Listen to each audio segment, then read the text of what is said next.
School படிக்கிற பொண்ணுங்க தான் யூனிஃபார்ம் போட்டு குடிக்கிறாங்க. இது இப்போ பார்க்குற வீடியோ இல்லை, இதுக்கு முன்னாடியே நிறைய வீடியோ இந்த மாதிரி ஸ்கூல் யூனிஃபார்ம் போட்டு குடித்த வீடியோலாம் நமக்கு லீக் ஆகிருக்கு. அதுக்கும் நம்ம நிறையா பேர் பேசியிருப்போம். இது எனக்கு நார்மலைஸ் ஆயிருமோன்னு பயமாக இருக்குது. மூவிஸ்லலாம் பார்த்தீங்கன்னா ஒரு ஃபீமேல் ஆக்டர் வந்து இது மாதிரி திருட்டுத்தனமாக வீட்டுக்கு தெரியாமல் நான் தம் அடித்தேன் அப்படின்ட்டு அந்த சீன் வைக்கிறது, இல்லை அவங்களோட இப்போ ஆக்டர்கிட்ட சொல்லி நீ வந்து யாருக்கும் தெரியாமல் எனக்கு வாங்கிட்டு வா, எனக்கு சரக்கு அடிக்கணும்னு தோணுது, அது எப்படி இருக்குன்னு தோணுது அப்படிங்கிறது. அப்புறம் ஆக்டர் வாங்கிட்டு வந்து அந்த பொண்ணுகிட்ட கொடுக்குறது, அது ட்ரை பண்ணுறது. ஸோ இந்த மாதிரி சீன்லாம் வைக்கிறதுனால அது ஒரு கெத்து, ஒரு ஜாலின்னு நினச்சிட்டு இருந்து பண்ணுறாங்க. பொண்ணுங்களுக்கு வந்து வாங்கி கொடுத்தவொடனே இன்றைக்கி வந்து அரெஸ்ட் பண்ணிட்டாங்க. கண்டிப்பாக வந்து இதுக்கு மேலே இந்த மாதிரி ஒரு விஷயம் நடக்காது. கண்டிப்பாக கவர்மெண்ட் இதுக்கு ஒரு ஸ்ட்ரிக்டான ஒரு ஏதாச்சும் ஒரு பனிஷ்மெண்ட் கண்டிப்பாக தருவாங்க.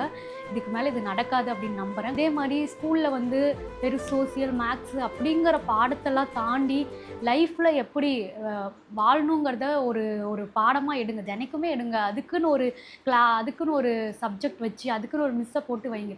ஏன்னா இப்போ அவங்களுக்கு ரொம்ப ஜாலியாக இருக்கிற ஒரு விஷயம் எங்கள் லைஃப்பில் எவ்வளோ பெரிய பாதிப்பை கொண்டு போய் நிறுத்தும் அப்படிங்கிறது கண்டிப்பாக அந்த பொண்ணுங்களுக்கு தெரியல. அந்த போதை பழக்கத்துக்கு அடிமையானவன் எந்த அளவுக்கு பாதிப்பில் இருக்கான், அவங்க குடும்பம் எந்த அளவுக்கு பாதிக்கப்பட்டிருக்கு அப்படிங்கிற விஷயம் சின்ன வயசுலேருந்தே அவங்க மனசில் பதிஞ்சிச்சுன்னா கண்டிப்பாக அவங்க வந்து அதை ட்ரை பண்ணணுன்னு கூட நினைக்க மாட்டாங்க. அந்த அளவுக்கு ஒரு அவேர்னஸ் வீடியோ கண்டிப்பாக இருக்கணும்.